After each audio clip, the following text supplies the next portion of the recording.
ইন্দ্রাণী গাঙ্গুলির সমস্ত চেষ্টাকে ব্যর্থ করিয়ে দিয়ে এবার চক্রান্তকারীদেরই জয় হলো। হ্যাঁ বন্ধুরা, ভিডিওতে লাইক দিয়ে দেখতে থাকুন। যে মুহূর্তে কিনা আয়ুষের সঙ্গে মিলে কুসুম যখন কিনা ন্যাড়া পোড়ায়, ঠিক তার পর মুহূর্তেই সমস্ত আনুষ্ঠানিকতা সম্পন্ন হয়ে যাওয়া মাত্রই কুসুম যখন বলতে থাকে যে পিসি তুমি গিয়ে বিশ্রাম নাও, রাত অনেক হয়েছে, আমি সমস্ত কিছু গুছিয়ে আমি ঘুমিয়ে পড়বো, তুমি আমাকে নিয়ে একদম টেনশন করো না। অন্যদিকে আয়ুষ যখন বলতে থাকে যে কী ব্যাপার মা, তুমি এরকম অস্থির অস্থির করছো কেন, কিসের বিপদে, কিসের ইঙ্গিত তুমি দেখতে পেয়েছো, বলো আমাকে মা, তুমি কী হয়েছে বলছো না কেন। ঠিক সেই সময় কুসুম যখন কিনা গুছিয়ে সমস্ত কিছু সেখান থেকে তুলে নিয়ে যেতে থাকে, ঠিক সেই সময় তার আগ মুহূর্তে মেঘা যখন কিনা কুসুমে এর উপস্থিত থাকা সেই ঘোড়া জায়গাটার মধ্যে আগে থেকে কেরোসিন ঢেলে রেখে অপেক্ষা করতে থাকে যে কখন কুসুমকে একা পাবে এবং লাইটারটা দিয়ে কুসুমকে আগুনে পুড়িয়ে মারবে। ঠিক সেই সুযোগটাই কাজে লাগানো মাত্রই মেঘা যখন কিনা কুসুমকে ফাঁকা পেয়ে তাৎক্ষণিকই সেখানে যখন লাইটার লাগিয়ে দেয় এবং কুসুম চারদিকে তাকানো মাত্র যখন দেখতে পায় যে চারদিকে কুসুমের গায়ে দাউ দাউ করে আগুন জ্বলছে, ঠিক সেই সময় কুসুম চিৎকার করে ওঠে এবং আয়ুষ যখন ওর মাকে বারবার করে জিজ্ঞেস করতে থাকে যে বলো না মা। অন্যদিকে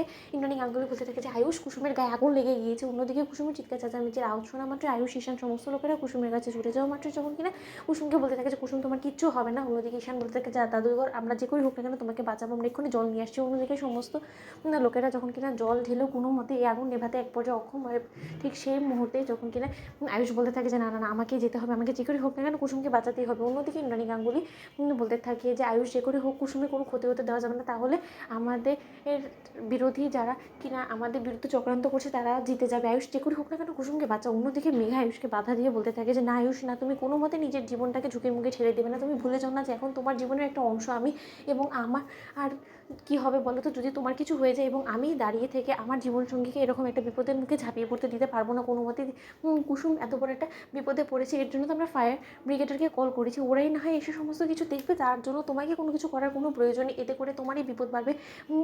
মনে তুমি কিছু বলছো না কেন। অন্যদিকে ইন্দ্রাণী গাঙ্গুলি যখন বলতে থাকে যে আয়ুষ আমি মা হয়ে তোমাকে অর্ডার করছি, তুমি যাও কুসুমকে বাঁচাও। অন্যদিকে আয়ুষ বলতে থাকে যে মেঘা তুমি ভুলে যাও না যে তোমার লিমিটটা ঠিক কি, এখনও পর্যন্ত আমাদের বিয়ে হয়নি এবং তাই তুমি আমার উপরে জোর খাটাতে পারো না, এবং আমি কি করবো না করবো সেটা নিশ্চয়ই তুমি আমাকে ঠিক করে দিবে না। এখন আমার জীবনের সব থেকে ফার্স্ট প্রায়োরিটি কুসুমকে বাঁচানো, এবং সেটা করার জন্য আমার জীবনটাও যদি আমাকে দিয়ে দিতে হয় আমি দিয়ে দিতে রাজি আছি। অন্যদিকে মেঘা বলতে থাকে যে না, তুমি এটা নিকেও সেই সমস্ত কিছু করতে পারো না, তার কারণ আমি তোমার লাইফের একটা অংশ এবং এখন আমিও তোমার লাইফের ইকুয়াল প্রাধান্য রাখি, এবং তুমি আমার কথা শুনবে, তুমি কোথাও যাবে না এবং কুসুমকে তুমি কোনো মতেই বাঁচাবে না, ওর যা হয় হোক কেন ও নিজে খেয়াল রাখতে পারে না।